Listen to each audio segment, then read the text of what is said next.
Olá pessoal, me chamo Ismael e hoje eu vou apresentar um pouco meu tema de pesquisa. Meu tema de pesquisa ele gira em torno de exploração automática de vulnerabilidades em smart contracts. Assim é como eu organizei minha apresentação. Primeiro vou dar uma contextualizada, falar sobre o problema a ser tratado pela pesquisa, os objetivos, a proposta, os trabalhos correlatos, os planos de publicações e concluir. Primeiramente, é importante explicar um pouco sobre o conceito de blockchain. Blockchain é uma rede que processa transações de maneira descentralizada. Essas transações são realizadas entre usuários anônimos e ela é feita utilizando uma criptomoeda específica dessa rede. Por exemplo, o Bitcoin tem o próprio blockchain dele. Essa rede apresenta algumas propriedades importantes para o seu funcionamento e popularidade, como o histórico de transações ele é imutável. E além disso, as transações feitas entre usuários que não são confiáveis entre si, não existe a presença de um intermediário como um banco. O próprio blockchain consegue fazer esse processamento. Um pouco explicando um pouco sobre o nome do blockchain, é porque as transações são processadas em blocos, em uma cadeia de blocos, como pode ser visto nessa figura. E com, com base nisso eu posso explicar um pouco o que é um smart contract. O smart contract ele é um programa Turing completo, ou seja, ele pode ser executado por qualquer computador e ele é executado de forma distribuída em um blockchain. A principal rede blockchain que utiliza smart contract é a rede Ethereum. É uma aplicação que se comunica com esse smart contract, ela tem que enviar uma transação para este contrato. O contrato ele fica armazenado como se fosse um usuário lá no blockchain e informa qual função desse contrato deverá ser executada. Esta transação ela é enviada para algum nó do blockchain para ser processada e vai retornar o resultado desse nó e vai transmitir para os outros nós do blockchain para que seja processada de maneira distribuída. Para limitar o processo de cada transação no contrato, existe um sistema de gas, que ele limita o quanto de poder computacional cada transação é, cada, cada transação pode consumir durante a execução do smart contract. E as aplicações assim de smart contract vêm sendo mais na questão de DeFi, que é finanças descentralizadas ou sistemas de apostas descentralizados, e em alguns casos no mercado imobiliário. O tema segurança em smart contract é um tema relativamente novo e vem ficando popular assim desde 2018 na academia. As principais pesquisas dessa área envolvem a investigação de ferramentas que encontram vulnerabilidades em smart contracts automaticamente. Para isso, os estudos eles utilizam técnicas de análise estática e dinâmica, ou os dois juntos, para explorar o código e o comportamento do smart contract, respectivamente, e encontrar ou um padrão de vulnerabilidade ou achar um estado vulnerável que possa dar algum sinal vermelho sobre aquele smart contract. Agora vou explicar um pouco sobre o problema de pesquisa. Quando um smart contract recebe uma chamada, ou seja, uma transação, é comum que esse contrato armazene esse valor localmente. Ou seja, o estado do smart contract pode armazenar uma quantidade, pode ser muito grande de dinheiro. E além disso, o blockchain, pelo menos do Ethereum, ele é público. Ou seja, todo mundo pode baixar o binário, todo mundo pode olhar o código que tá lá no blockchain. E por isso, os smart contracts são alvos de diversos ataques, que inclusive já causaram prejuízos milionários, como o famoso ataque DDoS.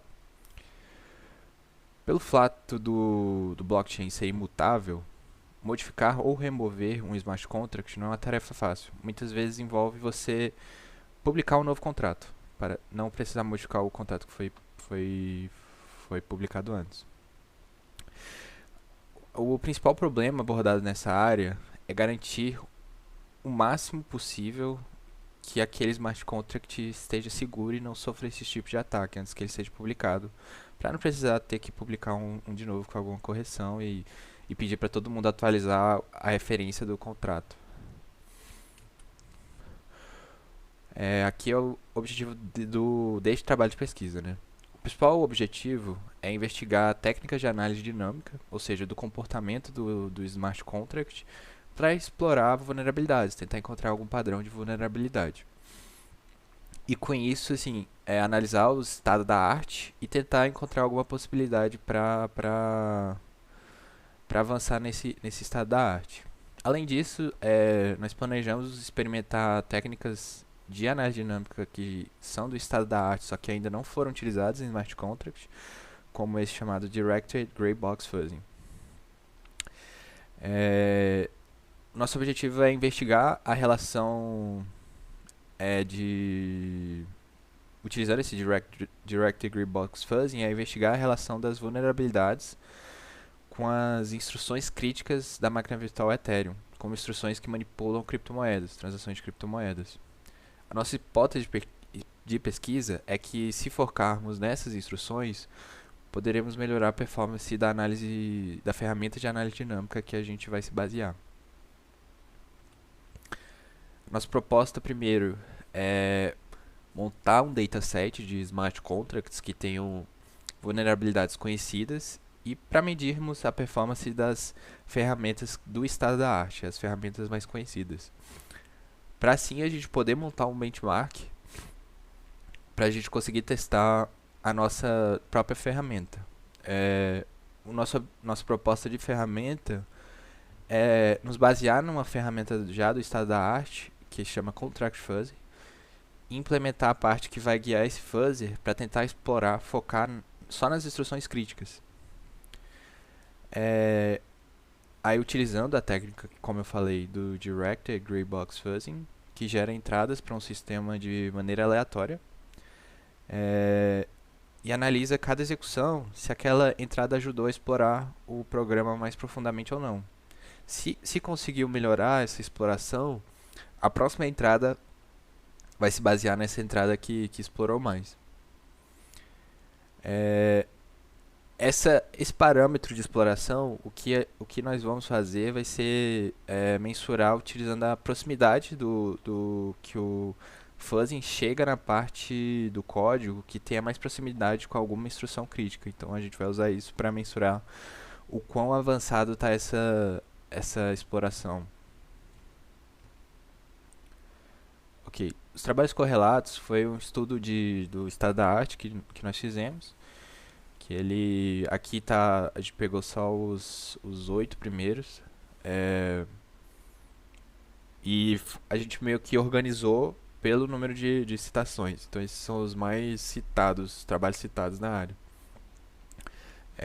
Eu dividi um pouco a tabela entre tipos de análise e o ano, né? Como pode ver, assim, tá bem dividido entre estática e dinâmica. Então algumas ferramentas utilizam os dois, mas nessas aí a gente separou a maior predominância, assim, pelo tipo da análise. E como eu falei, assim, são pesquisas bem novas, então os mais citados, no mínimo, são 2018 para cá.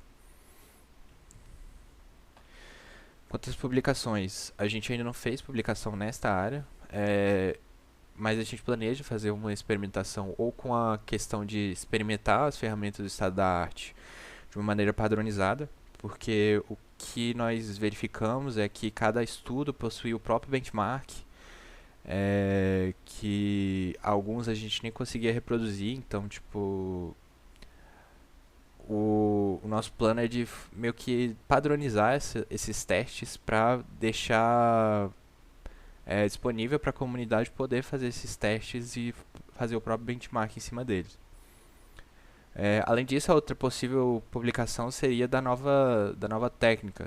Assim que a gente conseguisse terminar ela e fazer os testes comparando com as outras ferramentas do estado da arte, a gente planeja publicar isso em alguma conferência. Conclusões, assim, os próximos passos da pesquisa são terminar o benchmark das ferramentas do estado da arte e terminar a implementação da ferramenta com o Directed Gray Box Fuzzing. E por fim, fazer a validação dessa ferramenta, utilizando o benchmark que a gente criou, para poder fazer as publicações como eu havia falado. Aqui foram algumas referências que eu usei no trabalho, principalmente aquelas que estão na tabela. Aqui também. E é isso, pessoal. Muito obrigado pela presença e se tiverem alguma dúvida, alguma pergunta, eu fico à disposição de vocês.